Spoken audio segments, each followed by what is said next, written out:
In 2021, NBN is effectively an unavoidable technology.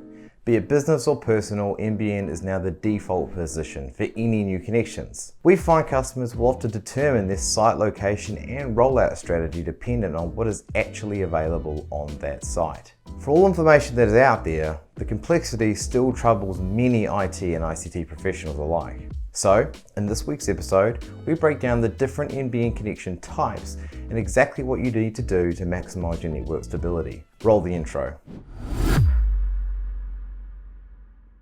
Hello, Jeremy Tyree here, Managing Director here at Redify. We solve complex and everyday telco challenges for enterprise clients and also like to break down all things telco and news in Australia. The National Broadband Network, NBN, is as good as complete, with fixed line connections covering around 93% of households and the remaining 7% on a fixed wireless or satellite connection, or at least have the ability for it. So, given we're at what one would guess would be version 1 of the NBN project completion, a quick review on the different connection types and their distribution status is probably needed. So, the first one is Fibre to the Premises, or FTTP for short. FTTP connection is what the NBN was designed to be: fast, reliable, and easily expandable. The FTTP connection provides fibre optic cable all the way up to your home or business. And these cables are capable of gigabit speeds, which are now achievable with things like the NBN 1000 plans. You see, FTTP was the original intention for the wider rollout of NBN, but cost analysis and a new government reduced the scope of the project to have FTTN, which is fibre to the node, be the most common connection type. This resulted in FTTP connections being somewhat of a unicorn in the NBN landscape, existing only in a few areas, usually reserved for greenfield sites, which can be loosely determined as unused land or planned estates. So, if you're one of the lucky few due to be connected, or if you've already got an FTTP connection, you will find yourself in a group of about 25% of overall NBN connections. Number 2 is Fibre to the Node, or FTTN for short.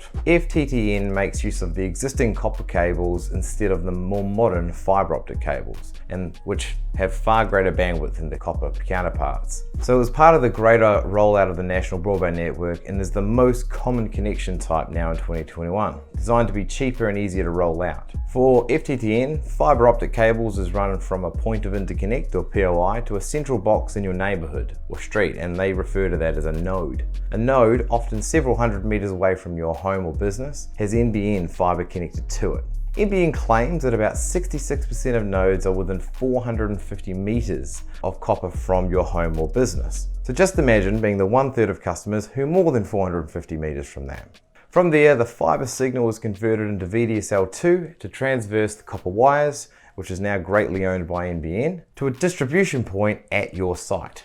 From there, it uses existing home copper or Ethernet wiring to a phone point, and with current technology, there is limited room to increase speeds over probably 100 to 40 megabytes. However, it comes with some downsides in regards to your potential speeds and reliabilities due to that old connection type making up a sizable portion of the overall cabling. Pretty much you can thank the decisions made in 2013 and 14 by the Liberal government and Malcolm Turnbull for this. You see, while the original intention for the NBN was FTTP, cost-cutting and short-sighted strategies around digital uptake in later years led to decisions to make fibre to the node the norm for premises, and these now make up around 30% of all connections across Australia.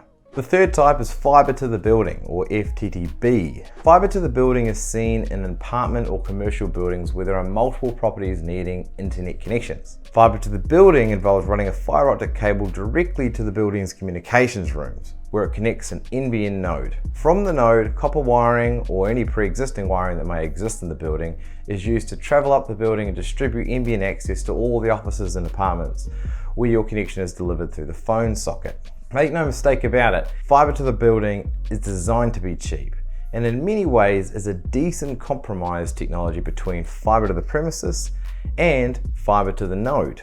Largely, this is to do with how quickly things can be rolled out versus the quality of the connection itself. With fibre to the building being it's somewhere in the middle between these technologies in terms of speed, you should be able to achieve a decent uploads and downloads without too much stress. But fibre to the building makes up only 11% of distributions across Australia, as it's largely relied upon new buildings and commercial works taking place during that initial rollout phase. The fourth is fibre to the curb, FTTC. And it's basically the bigger and better brother of FTTN. It uses the same technology as fibre to the node, except that it utilises it in a much smarter way. Instead of providing internet to a large area through a distribution node, FTTC travels fibre between the NBN and a distribution point which is located on the curb of the street. And this provides NBN to the street through copper wiring. You see, providing NBN to the street rather than to a larger area allows for much faster internet without disturbance from your neighbours or neighbouring businesses. When fibre to the premise was discontinued as the standard NBN type, FTTN was brought in to be a cheaper, easier rollout replacement. Now the problem is the main criticism of FTTN was that it was noticeably slower and less reliable than FTTP because its reliance on the wiring over long distances. FTTC is in many ways a compromise between those two technologies in that it uses fibre to connect to the street rather than to the entire suburbs or directly to your door. However, making up only 4% of connections, FTTC ultimately had very little impact into the overall distribution, unfortunately. The only good thing about FTTN is that it does facilitate FTTC in the future in terms of an upgrade path. Therefore, the 30% of total NBN connections could potentially have an easily upgradable solution from FTTN to FTTC in terms of government intervention.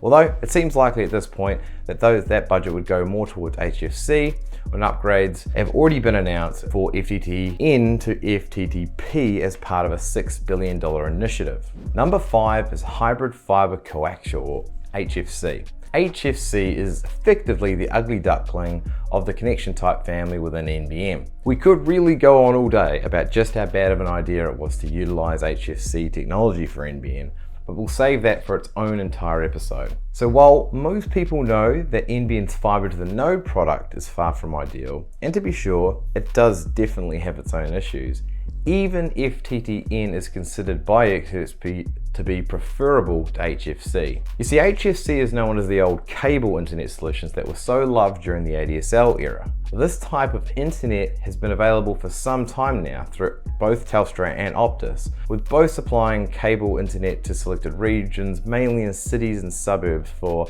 at least the last decade. This cable is also used to connect things like pay TV services such as Coaxial to your home. HFC is the worst NBN fixed line technology when it comes to outages, according to a new report released by the ACCC. You see, HFC was initially touted as a supplementary solution due to its known historical issues and failing infrastructure, but has ultimately made up 27% of total connections for NBN. If this isn't a symbol of a shambles of an NBN project, I do not know what is. And finally, fixed wireless. Fixed wireless uses a technology known as LTE, also known as 4G, 3G, with NBN Co explaining that it works via the transmission of signals to and from a small antenna fixed on the outside of a home or business, which is pointed directly towards the NBN fixed wireless facility. The antenna will be connected by a cable running through the wall to an NBN connection box located within the premises. NBN Co states that each of its fixed wireless facilities serves a set number of premises, with bandwidth per household or business designed to be more consistent than mobile wireless. Fixed wireless connections are used in rural areas too, where properties are widespread or have very limited access to adequate infrastructure. They are essentially a bridging service that helps more people get onto the network, but it isn't great. The first edition of the Measuring Broadband Australia report from the ACCC noted that fixed wireless NBN users only receive on average about 78.5% of the advertised download speeds, which drops to 68% in busy hours. And for upload speeds it's even worse, at 58% in all hours and dropped to 52% in busy hours. Thankfully, fixed wireless makes up only around 5% of total connections, but this has been growing in recent years due to its ability to be rolled out quickly compared to the other connections. Satellite services of Sky Musker could also be included for this category, but that is a story for another day. The NBN rollout is changing in 2021. following the completion of version 1. Given that 75% of NBN connections are not the fibre to the premise, which was the initial selling point of the multi-billion-dollar project, the Australian government is largely playing catch-up with the network. And while there isn't much we can do about what has happened historically, positioning yourself to take advantage of the upcoming changes will prove highly beneficial over the next 12 to 36 months. The government's new initiative to upgrade fibre to the node to fibre to the premises, for example, is an opt-in model. Customers must request this change with their providers to even have a chance of receiving it. And given what we've explained, this will have an obvious impact on the overall network potential for you and likely benefit your neighbouring businesses as well. Couple that with historical rollout issues, this is something Redify has been focusing on for our clients over the last year, since the announcements became public. Because we have very little confidence that slow movers for the upgrade, much like slow movers for the fibre to the premises originally, will have much luck in later stages as the rollout continues. And as such, we are pushing wherever possible to get these upgrades as soon as they are available for our clients. We highly recommend you considering doing the same. So, what do you think? Have you received fibre to the premise and are happy with the results? Or are you on a less desirable version and itching to get the upgrades? Would love to hear your thoughts.